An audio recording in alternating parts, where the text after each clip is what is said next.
یہ ہے ان آیات کی تعبیر جس پر میں پہنچا ہوں، اور بہت پہلے پہنچ گیا تھا، لیکن چونکہ اکثر مفسرین نے یہ بات نہیں لکھی ہے تو میں جھجکتا رہا، لیکن بعد میں مجھے معلوم ہوا کہ مولانا انور شاہ کاشمیری رحمۃ اللہ علیہ کی رائے یہی ہے، تو مجھے اعتماد ہو گیا، اور پھر مجھے اس کا ذکر جو ہے یہ تفسیر کبیر میں امام راضی کے ہاں بھی مل گیا کہ متقدمین کے ہاں یہ رائے موجود تھی کہ پہلی دو آیتیں جو ہیں اس روزے سے متعلق یہ رمضان کے روزے سے متعلق نہیں ہیں، بلکہ وہ تین ہر مہینے کی 13، 14 اور 15 ایام 20 کے روزے حضور نے بعد بھی رکھے ہیں نفلاً، لیکن شروع میں یہ 3 روزے رکھنے کا حکم دیا گیا تھا۔ پہلی 2 آیتیں اس 6 آیتوں پر مشتمل رکوع، اور یہ ایک عجیب مقام ہے۔ قرآن مجید کے احکام بہت دفعہ ہے، نماز کے احکام قرآن میں بہت دفعہ ہیں، کہیں وضو کا ہے، کہیں تیمم کا ہے، کہیں اور نماز خوف کا ہے، مختلف جگہوں پر، لیکن صوم کی عبادت پر یہ 6 آیات کامل ہیں، مکمل ہیں، اس کی حکمت، اس کی غرض و غایت، اس کے احکام سب کے سب اس میں آ گئے۔ اب پہلی 2 آیتیں کون سی ہیں؟ یا ایھا الذین آمنوا کتب علیکم الصیام کما کتب علی الذین من قبلکم لعلکم تتقون، اے ایمان والو تم پر بھی فرض کیا گیا روزہ رکھنا، جیسے کہ فرض کیا گیا تھا تم سے پہلوں پر، تاکہ تمہارے اندر تقویٰ پیدا ہو جائے۔ وہ جنگ کے لیے کرواتے تھے گھوڑوں کو تیار، تمہیں تقویٰ کے لیے اپنے آپ کو تیار کرنا ہے، بھوک کو قابو میں رکھ سکو، شہوت کو قابو میں رکھ سکو، پیاس کو برداشت کر سکو۔ اللہ کی راہ میں جنگ کے لیے تمہیں نکلنا ہوگا، اس میں بھوک بھی آئے گی، پیاس بھی آئے گی، اپنے آپ کو تیار کرو جہاد کے لیے۔ اور یہ بات واضح ہو جائے گی، اگلے رکوع سے قتال کی بحث شروع ہو جائے گی۔ روزے کی یہ گفتگو ہو رہی ہے تمہیداً قتال کے لیے، جیسے گھوڑوں کو تیار کیا جاتا تھا، صوم رکھوایا جاتا تھا قتال کے لیے۔ ایام معدودات، گنتی کے چند دن ہیں، یہ گویا کہ ثبوت ہے اس کا کہ یہ 2-3 دن سے زیادہ، معدود جو ہے وہ عربی زبان میں 9 سے زیادہ نہیں ہو سکتا۔ معدودہ جب آئے گا، ایام معدودات، یہ جمع جو ہے جمع قلت کہلاتی ہے، معدودات، معدودہ بڑی سے بڑی رقم ہو سکتی ہے، لیکن معدودات جمع قلت ہے۔ گنتی کے چند روز ہیں، فمن کان منکم مریضا، ان میں بھی یہ رعایت ہے کہ جو تم میں سے بیمار ہو، او علی سفر، یا سفر پر ہو، فعدۃ من ایام اخر، تو وہ تعداد پوری کر لے دوسرے دنوں میں۔ وعلی الذین یطیقونہ، اور جو اس کی طاقت رکھتے ہوں، فدیۃ طعام مسکین، وہ فدیہ دیں، ایک مسکین کا کھانا کھلانا۔ ان آیات کی تفسیر میں جیسا کہ میں نے عرض کیا مفسرین کے بہت سے اقوال ہیں، اب میں اس کی بحث میں نہیں جا سکتا، جو میں نے اپنے مطالعے کے بعد رائے قائم کی ہے میں صرف وہی بیان کر رہا ہوں کہ اس وقت، اور یہ امام راضی کے الفاظ ہیں کہ یہ فرضیت الگ تعیین نہیں تھی بلکہ الگ تخییر تھی۔ فرض تو ہے روزہ، لیکن اس کا بدل بھی دیا جا رہا ہے، اگر تم نہیں رکھنا چاہتے تو تم ایک مسکین کو کھانا کھلا دو۔ تو گویا کہ تدریجاً انہیں لانا تھا، چونکہ اس بات کے وہ پہلے سے عادی نہیں تھے۔ فمن تطوع خیرا فهو خیر اللہ، اور جو اپنی جی سے، اپنی مرضی سے خیر کرنا چاہے تو اس کے لیے خیر ہے، روزہ بھی رکھے اور مسکین کو کھانا بھی کھلائے، دونوں کام کرے، تو اس میں کوئی رکاوٹ تو نہیں، اس کے لیے بہتر ہوگا۔ وَأَن تَصُومُوا، اور دیکھو اگر روزہ رکھو، خیر لکم ان کنتم تعلمون، یہ تمہارے لیے بہتر ہے اگر تم جانو۔ اب یہاں بھی ایک طرح کی رعایت کا انداز ہے۔ اب آ رہی ہیں 2 آیتیں جو خاص رمضان کے روزے سے متعلق ہیں، حکمت اور غرض و غایت۔ پھر ایک آیت طویل آئے گی، احکام، اور پھر ایک آیت آئے گی لٹمس ٹیسٹ۔ یہ 6 آیتیں۔ شہر رمضان الذی انزل فیہ القرآن، رمضان کا مہینہ وہ ہے جس میں قرآن نازل کیا گیا۔ ھدی للناس وبینات من الھدی والفرقان، لوگوں کے لیے ہدایت، اور ہدایت کے بھی روشن بینات باتیں، والفرقان، اور حق و باطل میں فرق کر دینے والی چیز۔ فمن شہد منکم الشہر، تو جو کوئی بھی پائے اس مہینے کو، یا جو شخص بھی مقیم ہو اس مہینے میں، مسافر نہ ہو، فلیصم، اس پر لازم ہے کہ روزہ رکھے۔ اب وہ وجوب علی التخییر ختم ہو گیا، اب وجوب علی التعیین، اب یہ لازم ہے، یہ رکھنا ہے۔ ایک رعایت باقی رکھی، وَمَنْ كَانَ مَرِيضًا أَوْ عَلَىٰ سَفَرٍ فَعِدَّةٌ مِّنْ أَيَّامٍ أُخَرَ، جو بیمار ہے یا یہ کہ سفر پر ہے وہ تعداد پوری کر لے دوسرے دنوں میں۔ یرید اللہ بکم اليسر ولا یرید بکم العسر، اللہ تمہارے ساتھ آسانی چاہتا ہے، سختی نہیں چاہتا. یہ لوگ اپنے اوپر سختیاں جھیلتے ہیں، شدید جو ہے سفر کے اندر بھی روزہ رکھے ہوئے، حالانکہ یہاں اجازت دی ہوئی ہے. یہ بلکہ حضور نے ایک مرتبہ ایک سفر میں کافی سرزنش کی. کچھ ایک جہاد اور قتال پہ نکلے تھے، لیکن کچھ لوگوں نے اس سفر میں بھی روزہ رکھ لیا. نتیجہ یہ ہوا کہ سفر کے بعد جہاں منزل میں اب جا کر خیمے لگانے تھے وہ نڈھال ہو کر گر گئے. جن لوگوں کا روزہ نہیں تھا انہوں نے پھر وہ خیمے لگائے، منزل کا کام کیا. تو حضور نے فرمایا کہ لیس من البر الصیام فی السفر، روزے رمضان اس میں سفر میں روزہ رکھنا کوئی نیکی کا کام نہیں ہے. لیکن ہمارا تصور اور ہے، 105 بخار چڑھا ہوا ہے، روزہ نہیں کھولوں گا میں، روزہ تو میں نے رکھا ہوا ہے، یا روزہ تو میں نہیں چھوڑوں گا. حالانکہ جہاں رعایت اللہ کی ہے اس رعایت سے فائدہ نہ اٹھانا ایک طرح کا کفران نعمت ہے.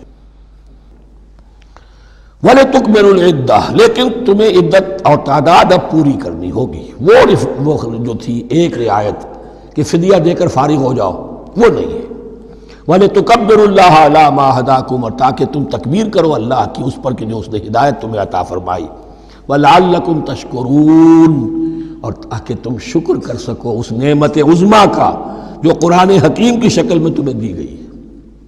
اس موضوع پر میرا کتابچہ عظمت صوم اور عظمت صیام و قیام قرآن، اس میں یہ سارے مضامین تفصیل سے آئے ہیں. کیا حکمت ہے، کیا غرض و غایت ہے، کیا مقصد ہے، اور آخری منزل کیا ہے. وَإِذَا سَأَلَكَ عِبَادِي عَنِّي فَإِنِّي قَرِيبٌ. مطلوب تو یہ ہے کہ تمہارا جو یہ جسم حیوانی ہے یہ کچھ کمزور پڑے، روح ربانی جو تم میں پھونکی گئی ہے اسے تقویت حاصل ہو. دن میں روزہ رکھو، اس حیوانی وجود کو ذرا کمزور کرو، دباؤ اس کے تقاضوں کو. رات کو کھڑے ہو جاؤ، اللہ کا کلام سنو اور پڑھو تاکہ تمہاری روح کی آبیاری ہو، اس پر حیات، آب حیات کا ترشح ہو. نتیجہ کیا نکلے گا؟ تمہارے اپنے اندر سے ایک پیاس ابھرے گی. وَإِذَا سَأَلَكَ عِبَادِي عَنِّي فَإِنِّي قَرِيبٌ، تقرب الی اللہ کا جذبہ پیدا ہوگا. وَإِذَا سَأَلَكَ عِبَادِي عَنِّي فَإِنِّي قَرِيبٌ أُجِيبُ دَعْوَةَ الدَّاعِ إِذَا دَعَانِ فَلْيَسْتَجِيبُوا لِي وَلْيُؤْمِنُوا بِي لَعَلَّهُمْ يَرْشُدُونَ. أُحِلَّ لَكُمْ لَيْلَةَ الصِّيَامِ الرَّفَثُ إِلَىٰ نِسَائِكُمْ. اب یہ ہے احکام کی آیت، بڑی طویل ہے.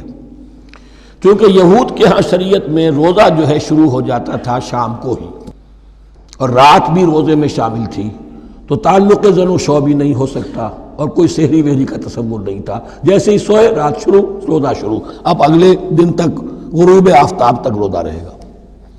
ہمارے ہاں روزے میں نرمی کی گئی ہے. ایک تو یہ کہ رات کو اس سے خارج کر دیا، روزہ دن کا ہے، اور رات کے وقت تعلق زن و شو بھی ہے، کھانا پینا بھی ہے. جو پابندیاں روزے کی ہیں وہ سب اٹھ گئی. لیکن ہو یہ رہا تھا کہ لوگ سمجھ رہے تھے کہ شاید وہی جو احکام ہیں یہود کے ہاں شاید وہی ہمارے ہاں بھی ہیں. اس لیے وہ ایسا بھی ہوتا تھا اپنے جذبات میں بیویوں سے مقاربت کرتے تھے، لیکن دل میں سمجھتے تھے کہ ہم نے غلط کام کیا ہے. یہاں اب ان کو اطمینان دلایا جا رہا کہ نہیں. أُحِلَّ لَكُمْ لَيْلَةَ الصِّيَامِ الرَّفَثُ إِلَىٰ نِسَائِكُمْ، حلال کر دیا گیا ہے تمہارے لیے روزے کی راتوں میں اپنی بیویوں کے پاس جانا. ہن لباس لکم وانتم لباس لہن، وہ پوشاک ہے تمہارے لیے، تم پوشاک ہو ان کے لیے. بڑا بلیغ کنایا ہے یہ. جیسے لباس میں اور جسم میں کوئی پردہ نہیں ہے، لباس ہی تو پردہ ہے نا، لباس میں اور جسم میں تو کوئی پردہ نہیں، ایسے ہی بیوی میں اور شوہر میں کوئی پردہ نہیں. ہن لباس لکم وانتم لباس لہن. ویسے بھی انسان کے اخلاق کی حفاظت کرنے والی، مرد کے اخلاق کی حفاظت کرنے والی بیوی ہے، بیوی کے اخلاق کی حفاظت کرنے والا مرد ہے. وہ مجھے اقبال کا شعر یاد آ رہا تھا، تعلیم نئی ہو کہ پرانی، نسوانیت زن کا نگہباں ہے فقط مرد. نہ پردہ نہ تعلیم نئی ہو کہ پرانی، نسوانیت زن کا نگہباں ہے فقط مرد. بہرحال ایک دونوں کے لیے وہ ایک ضرورت بھی ہے، ان کی پردہ پوشی بھی کرتے ہیں ایک دوسرے کی، اور اس طریقے سے لباس کی جو ہے اس میں کنایا کیا گیا. علم اللہ انکم کنتم تختانون انفسکم، اللہ کے علم میں ہے کہ تم اپنے آپ کے ساتھ خیانت کر رہے تھے، ایک کام کر رہے تھے جو گناہ نہیں ہے لیکن تم سمجھتے تھے گناہ ہے، تو اپنے آپ سے خیانت ہو گئی کہ نہیں؟ اصلاً وہ گناہ نہیں تھا لیکن تمہارے علم میں نہیں تھا، لیکن تم یہ سمجھتے ہوئے بھی کہ یہ ممنوع ہے اس کا ارتکاب کر رہے تھے. علم اللہ انکم کنتم تختانون انفسکم فتاب علیکم، تو اللہ نے تم پر نظر رحمت فرمائی، وعفا عنکم، اور بخش دیا، معاف کر دیا، جو بھی خطائیں ہو گئی ہیں وہ سب کے سب معاف سمجھو۔ فالآن باشروہن، اب ان کے ساتھ جو بھی تعلق ضرور شے ہے وہ قائم کرو، وابتغوا ما کتب اللہ لکم، اور تلاش کرو، حاصل کرو جو کچھ اللہ نے تمہارے لیے لکھ دیا ہے۔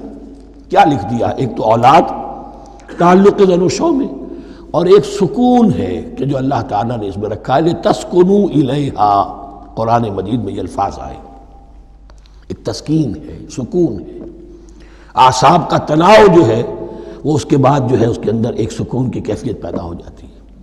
اور یہی اس میں حکمت ہے کہ حضور اپنے ہر سفر میں ہم ایک زوجہ محترمہ کو ضرور ساتھ رکھتے تھے، اس لیے کہ قائد کو، سپہ سالار کو کسی وقت بڑی ایسی یعنی پریشان کن صورتحال میں فیصلے کرنے پڑتے ہیں، جذبات پر دباؤ ہوتا ہے اور اعصاب پر دباؤ ہوتا ہے، تو ساتھ اگر کوئی اہلیہ بھی موجود ہو تو اس میں، اور اس کے بہترین مواقع سیرت میں آئے ہیں، وہ پھر کسی وقت میں بیان کروں گا۔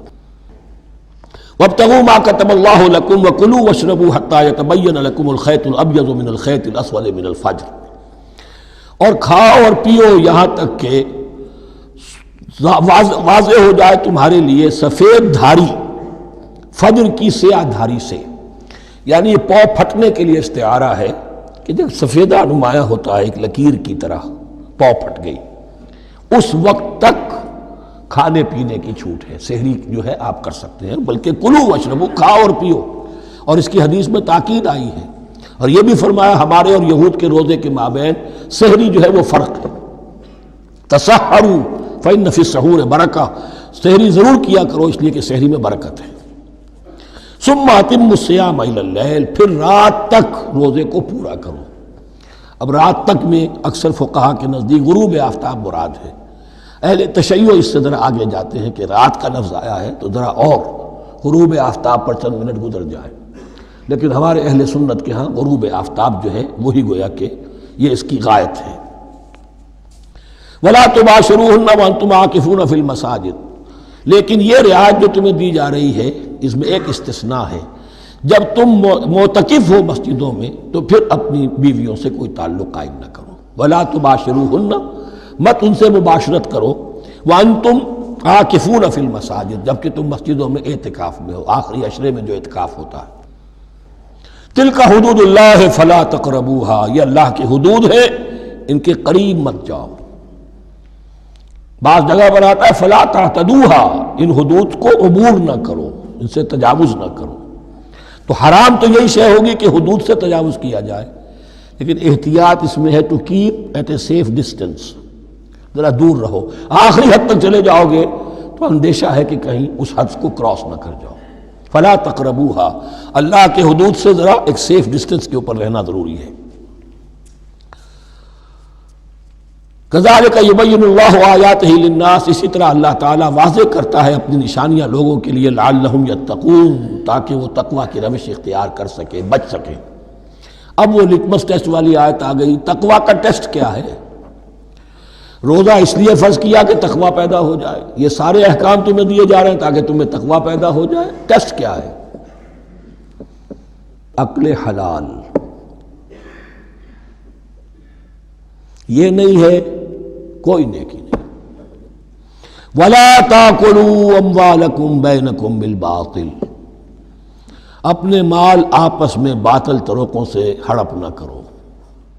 وَتُدْلُوا بِهَا إِلَى الْحُكَّامِ، اور اپنے مال کو ذریعہ نہ بناؤ حکام تک پہنچنے کا، لِتَأْكُلُوا فَرِيقًا مِنْ أَمْوَالِ النَّاسِ بِالْإِثْمِ، تاکہ تم لوگوں کے مال کو ہڑپ کر سکو گناہ کے ساتھ، وَأَنْتُمْ تَعْلَمُونَ، اور تم اس کو جانتے بوجھتے کر رہے ہو۔